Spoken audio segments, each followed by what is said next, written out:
সকাল সকাল বাইসনের তাণ্ডব কোচবিহার ১ নম্বর ব্লকের পানিশালা গ্রাম পঞ্চায়েতের হাওড়াহাটে এলাকায় বাইসনের খবর ছড়িয়ে পড়তেই বাইসন দেখতে ভিড় জমায় এলাকার মানুষ। বাইসনটি উদ্ধারের জন্য খবর দেওয়া হয় বন দপ্তরকে। পরে খবর পেয়ে ঘটনাস্থলে পৌঁছায় বন দপ্তরের কর্মীরা। বাইসনটিকে উদ্ধার করে নিয়ে যায় বন দপ্তর।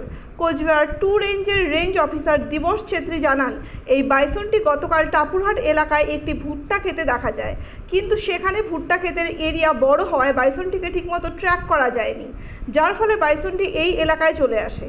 আজ গ্রামের লোকেরা এই এলাকায় বাইসনটির উপস্থিতির কথা জানায়। এরপর ঘটনাস্থলের সাথে সাথে পৌঁছে বাইসনটিকে ঘুম পাড়ানি গুলি করে কাবু করে উদ্ধার করে নিয়ে যাওয়া হয়। তিনি আরও জানান, এই বাইসনটিকে পাতলাখাওয়ার জঙ্গলে ছেড়ে দেওয়া হবে।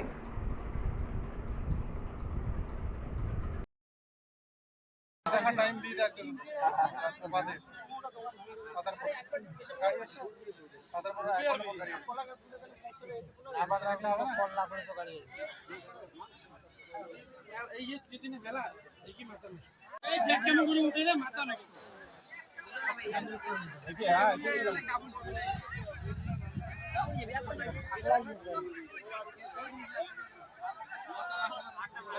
নিয়ে যাওয়া যাবে এমন করতে করতে এলে নিচে না দড়ি পড়ে গেলে আরেকটা দেওয়া আরেকটা মারা দিতে লাগে সিং দুটো দেখছেন সিং দুটো এর আলেগা না এর আলেগা আগু তো আলেগা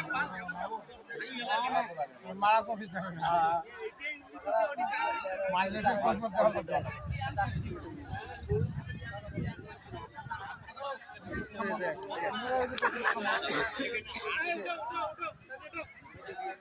সারাদিন